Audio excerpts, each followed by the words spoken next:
lights some in some areas. You see, I'm telling you, there are some brothers in the church, they can't even, they don't even know how to propose to a girl. Woman, yeah.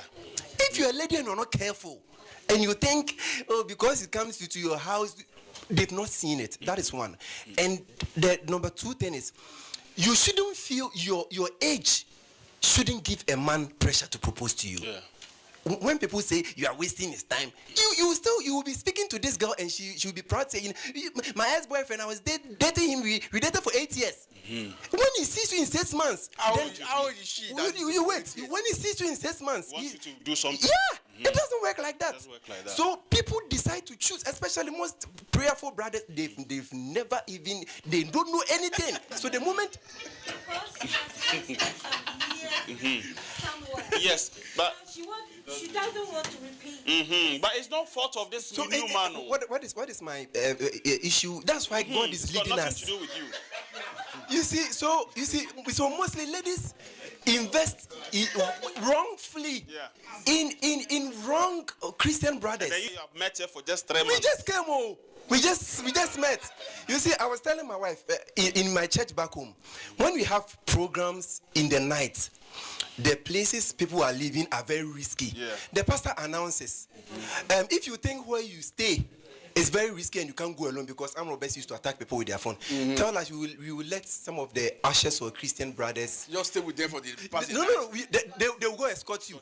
This thing happened because one usher went to escort a Christian sister 3 times. So the man was coming to marry. I was here. He didn't choose me. You see. So we should. It's not about drawing the boundaries. So if you see a man and you think you like him, tell the pastor's wife. If you see him, you think you like him, go and tell apostle, this guy I'm praying about, you can also join me in prayer, but then we are spiritual together, because not all the guys are, we've not seen the signs though. It is God gives revelation and those things. So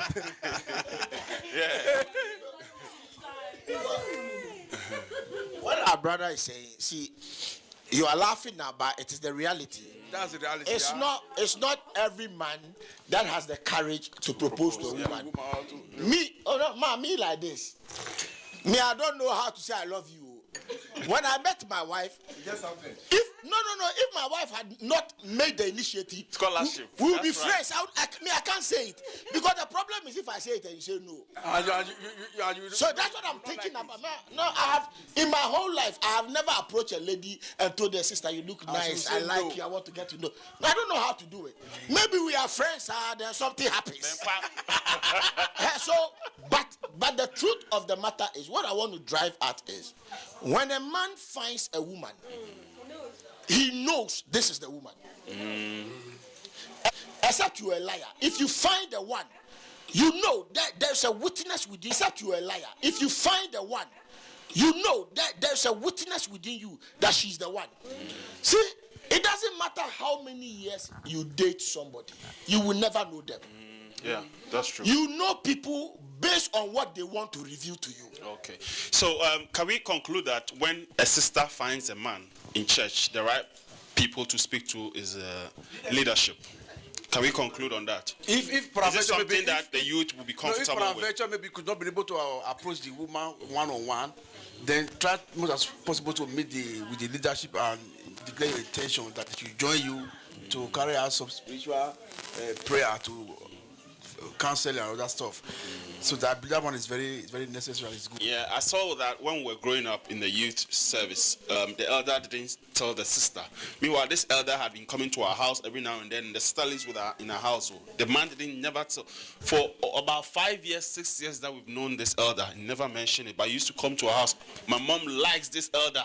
That if this elder has talked to my mom about it, my mom would have even pushed my sister for her. But elder couldn't say it. And then finally, elder went to tell Dickness is in church, and the whole thing backfired. My sister said, I'm already talking to somebody. Okay. Meanwhile, for about 6 years, brother has been spying my sister, but never been able to talk. So sometimes it happens. There are a lot of men in the church that are unable to come forward. Yes, Ura, why are you nodding? Are you okay?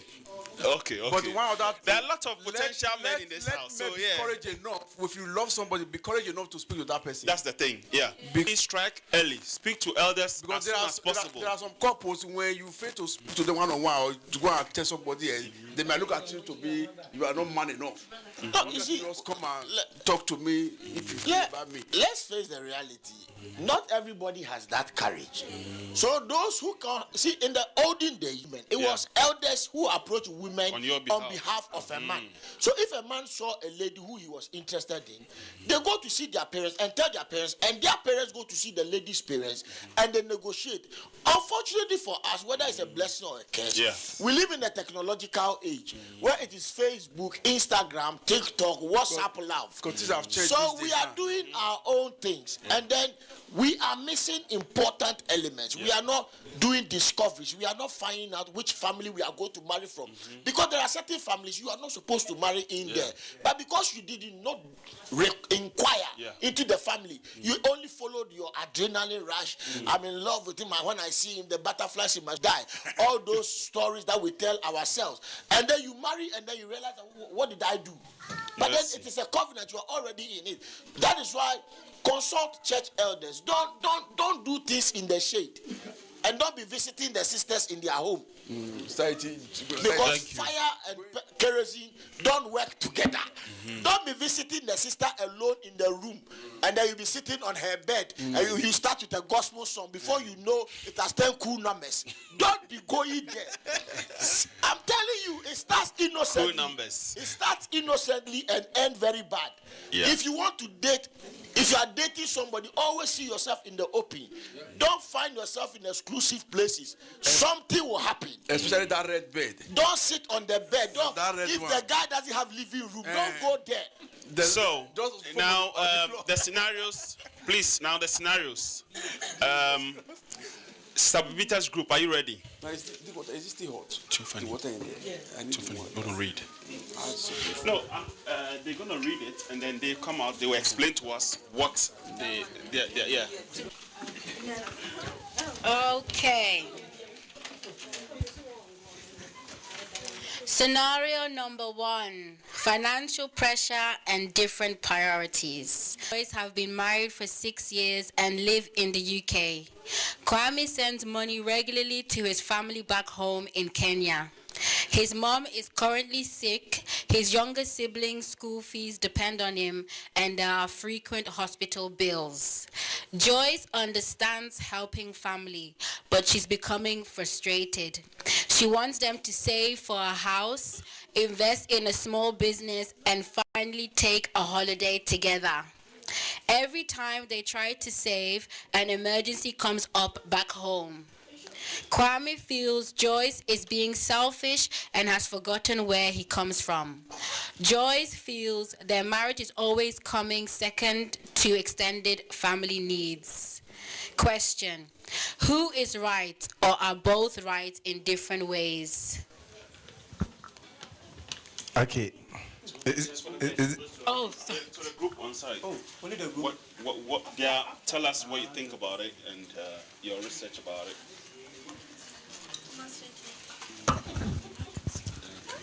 Okay, so I'm not really like that knowledgeable in this type of stuff, but I believe that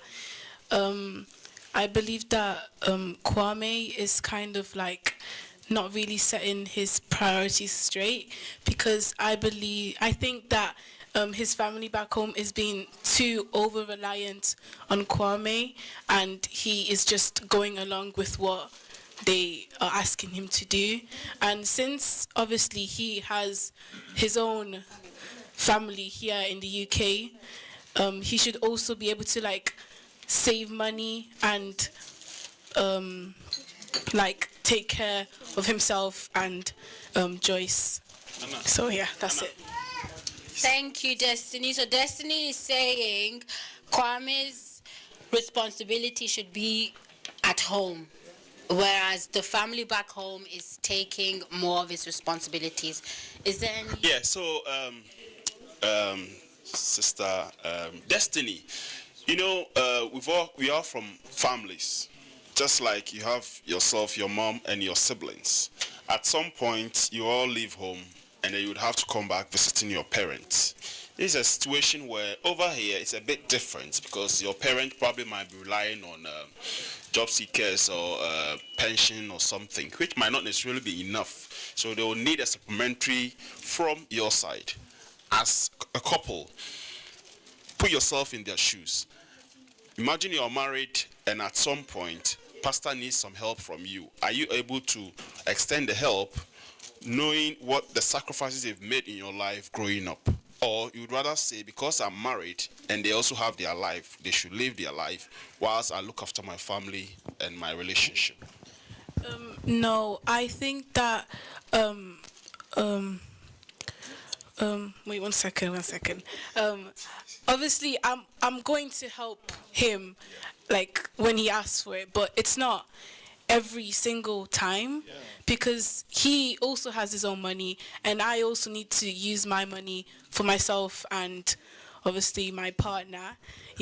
So like sometimes it may be that there's some circumstances where I can't always give it to him because that just shows that he's being over dependent on me. Brilliant. Yeah, I think that makes a lot of sense.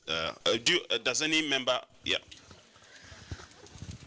I think it's both ways because you can't say like if the husband's parents not well and he's got siblings, you know, the wife should really understand as well. I mean, you can have a holiday any other time. Family is family as well. So if that person has responsibility, they should never, I think, forget the family as well. But at the same time, have a balance with finance, put a little bit on the side and explain to the wife that this is important because the family is ill, they need money right now. Because one day you'll have that money to go on a holiday, at least you won't regret that if anything happened to your own family, that, oh, I went on a holiday, but someone passed away or someone didn't over some money. I mean, financial, I think a lot of marriages break, a lot, because they always think that, you know, the husband has more, the wife has more. I mean, me, myself, like, I've literally worked all my life, but giving should be a thing, especially for the family, and, like, especially, like you said, like, Papa and Mama. I mean, I wouldn't even think of a holiday if my family needed it. So it depends on it. If it's, like, just, like, cousins or friends want it, I would say no. I would put the man straight. But if it comes to family, it's different.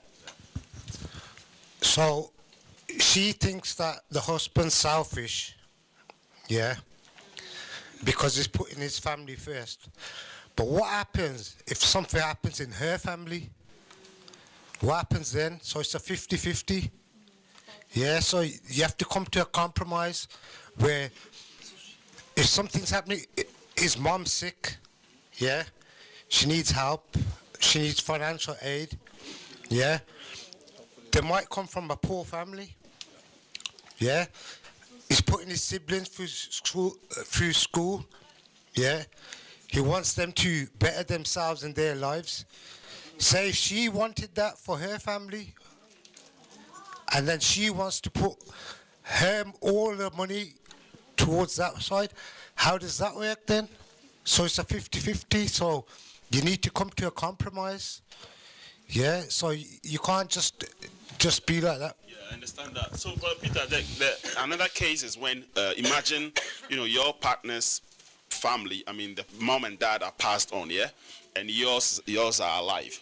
So in that case, there's a monthly stipend that is sent to your parents' home. On the other party, her parents are no more. So how do you balance the situation where you would have to be a monthly deduction on your account, the family account, just for your family, and hers, there's nothing that's going to her side? In that case, how do you manage a situation like that? You just got to compromise and... That's her family as well. Yeah, we're all family in it, so you have to look after everybody in it. Okay. Nana? Anybody else? Okay, so, somebody... Mama, you want to talk? No, I'm just saying that's true. Okay, Nana. Okay, merci. This one, it depends. Most of us here, we come from Africa. So sometimes family back home, they can take advantage. So even as your mother or your father, so as a husband, need to be careful not to lose the family because of the parents. Because sometimes even I've seen scenarios whereby even when your parent is coughing, he has to phone the son to send the money for paracetamol. So someone really need to be careful. I've seen even some people, they lie to the son that, oh, mom is sick, mom is this, and yet he's not that sick. So in that case, as a man, the man of the house, you need to be careful not to. I'm not saying sometimes the woman is selfish. She might not be selfish, because the man is taking all over everything in Africa for the parents. So, yeah. Okay. You see, what I would say is, based on this scenario, Christian marriage is built on a certain foundation. Genesis 2:24. For this cause, a man shall live, cleave, and become. Listen, the moment you marry, there's covenantal priority shift. The shift is shifting from your blood family to a new family you have created. Your first responsibility is to your family, which is your wife and your children. We are not saying don't help other people, but like our little sister said, when they become over dependent on you, especially, I don't know about the Asian community, but the African community is kind of a dependency mentality, where the moment you travel or you make it, every family member becomes your burden. My rent is due, my child's school fees is due. Did I make that child for you? If you are strong enough to make children, be strong enough to take care of them. So if a man is going to put his family above his marriage, he has lost covenantal priority. Because how are you giving priority to they are now extended family, they are not your nucleus family, at the expense of your wife and your children? That you are the one now taking all your family members to school. Since you knew you had this responsibility, you shouldn't marry in the first place. Be alone and take care of your family. But don't bring somebody's daughter in and neglect her to the detriment of your marriage. You are taking care of people who are not part of your nucleus family. So we should reassess our priorities.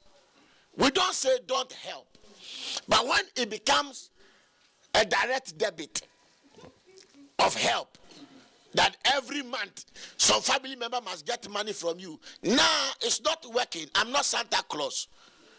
If I've not sorted my wife and my children out, I can't sort anybody out. But some of us have sacrificed our marriages. Some couples are fighting today because a man thinks he's the boss, so he took money and sent to family. My family need it. A wife will take money secretly and go and send it. And those secret things, God will expose them, they will catch you. And then it creates family tension. The question is it worth it? That your home is under fire and those you are helping are happily enjoying their lives. So we should reassess our priorities, please. We should reassess our priorities. Do you want to say first? Apostle, I understand what you're saying. Like what my sister over here said.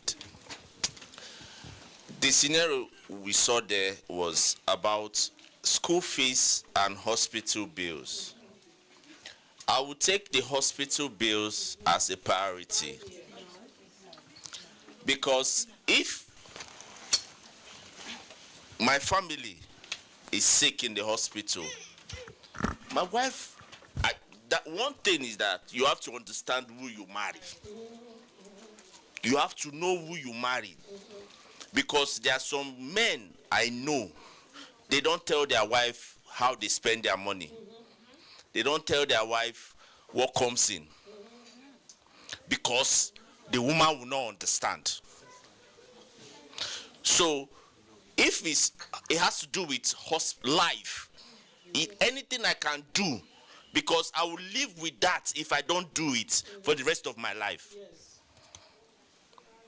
So that's my own conscience. Yes. So I will do the hospital bill, but school fees, you just under how many years you can get a degree. Adult education is there. You can go back to school. You can do that later. Yes. But for the hospital bill, Yes. my own opinion, and the woman I married will allow me to do that. Mr. Baraku, I don't think any woman in her right senses will say no. But from the scenario, this is something that is happening over and over and over. So the woman is now tired. It's not an issue of one-off. It's not an issue of one-off hospital bill. In fact, I'm coming. Nana, yes, it doesn't matter, but the point is, if you are doing this on a consistent basis, Nana, if somebody is doing this on think about it. I'm living with my wife. Every month, I'm sending money to my family. Family money home.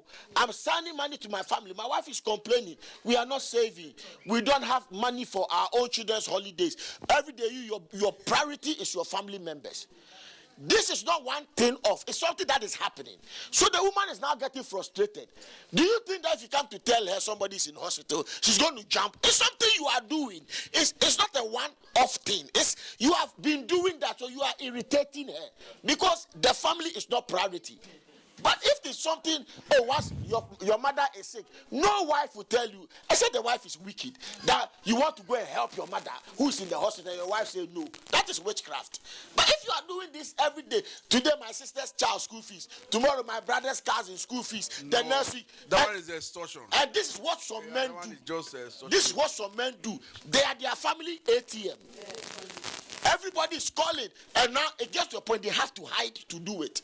Meanwhile, when your wife asks you for £100 for shoe, you'll be telling stories. You know it is hard this month. But then when your family members ask you, you send. It is going to anger the person. If you are taking care of her and you are transparent with her, and it's not an ATM system where there's a direct debit from your ancestral lineage. Today your cousin will call. Next week your sister will call. Next week your sister's son will call. You alone, are you World Bank? But you have to put brakes on it. You are not World Bank. So those things, we should draw the line. Not every day. Once in a while we can help you, but we are not World Bank. Mama, let Mama. Sometimes looking at your family needs. If your income is low, you need to find extra to support the family as well. Maybe like the mother, if the parent, your father, your mother, your father, they have a chronic disease, it's going to be every month. You can't stop it. Every month you need to send the money. So if the income is low, then you need to find extra. I remember when me and my brother alone, and we need to support home, I found another job. Actually, like a house cleaning in Holland. So I was even doing that one. That alone is not coming to our monthly income. Yeah, I can use that without we suffering. We can still do it. So if you know your responsibilities are too many, you need to find more job to also support your family, because you can't neglect your mother and your father, especially if they have chronic disease. Mama, yeah. This is the problem. We are all going to get old. Yeah, if you have chronic disease, you need to support. Yeah, Mr. Baraku. Sorry. I'm listening. Finish. Yes. I used to tell my kids that the level you are now, you are going to get to this level. You pass this level, you experience this. You have to learn to get to the other level. Where I am today, fine, I would say it's by God's grace. Like Mama said, you look for another job. Yeah. If God has given you a gift or given you responsibility, responsibility that is genuine, we will give you resources that you will use to achieve that. That's what I believe. Amen. My problem here is this. It's not even about the sickness of your mother. When your mom and dad are alive and they are old, especially looking at where we are coming from, Africa, everything is cash and carry. Everything. If your mother goes to hospital now, even to take a scan, money. So for me, if my mom and dad are alive and they are not working, it is my responsibility. I'm not talking about my brothers, my nieces, my nephews. Those are different. But the Bible says that despise not your mother when she is old, or your father. Now, if I'm at home and my mom and dad are old, it is my responsibility. Every month, you see, Brother Mark says something. He said it depends on who you are married to. Let's say I have 200 left. I need to speak to my partner and tell my partner, listen, this all comes with communication. My mom and dad are old. It is my responsibility to take care of them. Every month, I propose, I send my mom and dad 50 pounds. And this is going to be a standing order that will come from my bank account every month to them. Because what is the point of me going on vacation and chilling around and my parents are suffering back home? Honor them. Honor them. Despise them not. So if by God's grace I am here and I've spoken with my wife, listen, maybe probably my wife, mom and dad are no more. But for me, my mom and dad are still alive. They are old. There is nothing like welfare in Ghana. It is my responsibility to make sure at least for the little life left for them, they will have a comfortable life. So every month, Mama, please, I want us to send mom and dad 2,000 cedis or 1,000 cedis as chop money. He said, it depends on who you are married to. Because remember, my wife too, my mom and dad, is your mom and dad. If the table turns and it comes to you, I will support you. So why don't you support me? To make sure the woman that carries me, I'm not talking about my brother, my nephews, no. But my mom and dad are my responsibility to make sure I give them a comfortable life. So what is the point of my mom and dad suffering and I'm here chilling, going on vacation and no, I won't do that. Yeah. So I think it boils down to an agreement as a family, as a couple. You need to know your priorities. Know that this is my family and that's equally your family. So whatever it takes for us to help the family, we need to come into an agreement to do it so that we don't do it behind the scenes for it to cause problems in our marriage. I hope that makes sense. Please, we haven't got much time, so we jump on to the next scenario quickly. What have you got? Yeah. Do just one. So, scenario number 8.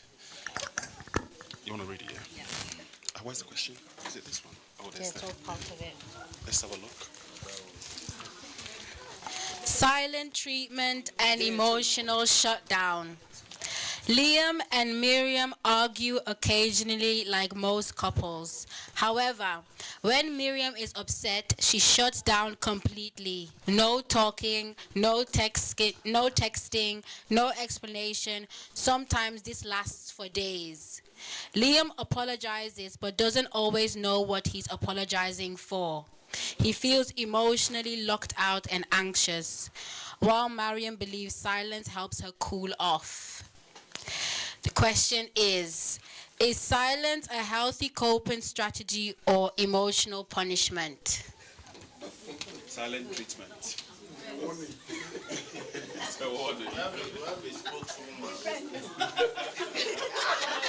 For the group, this is our group. This is the board of directors, the mama. Where's the first question? It was say what we said now.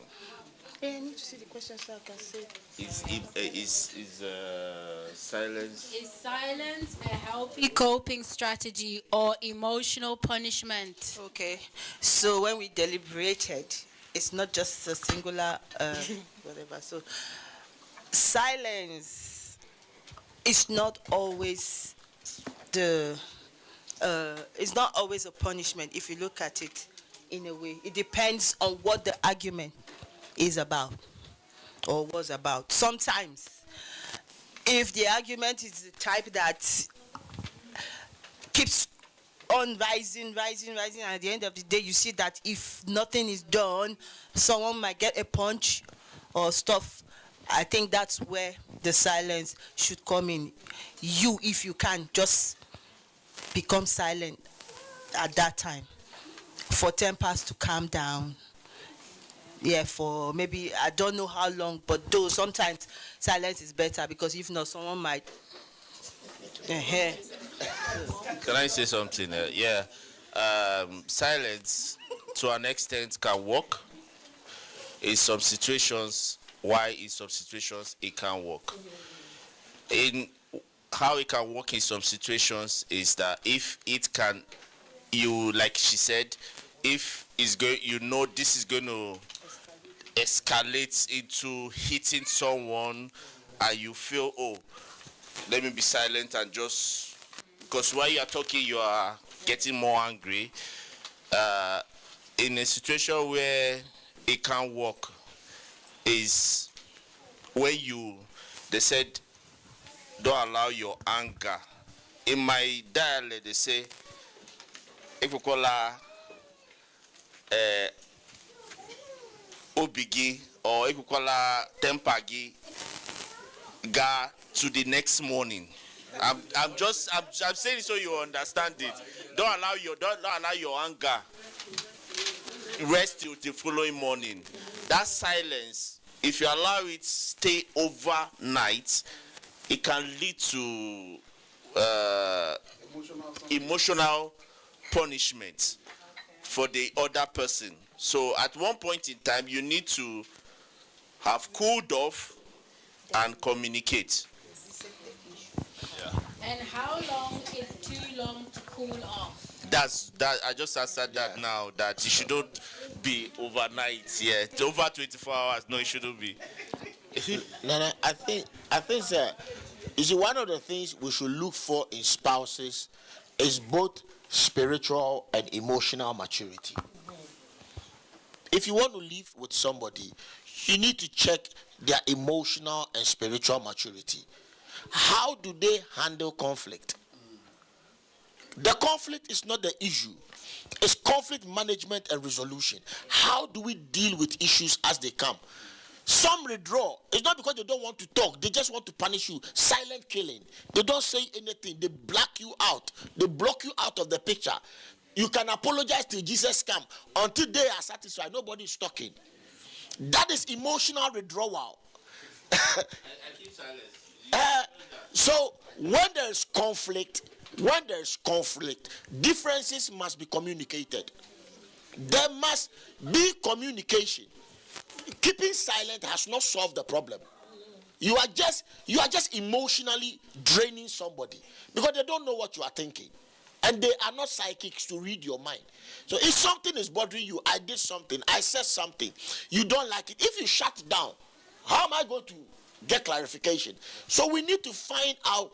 See, communication in relationship is very, very important.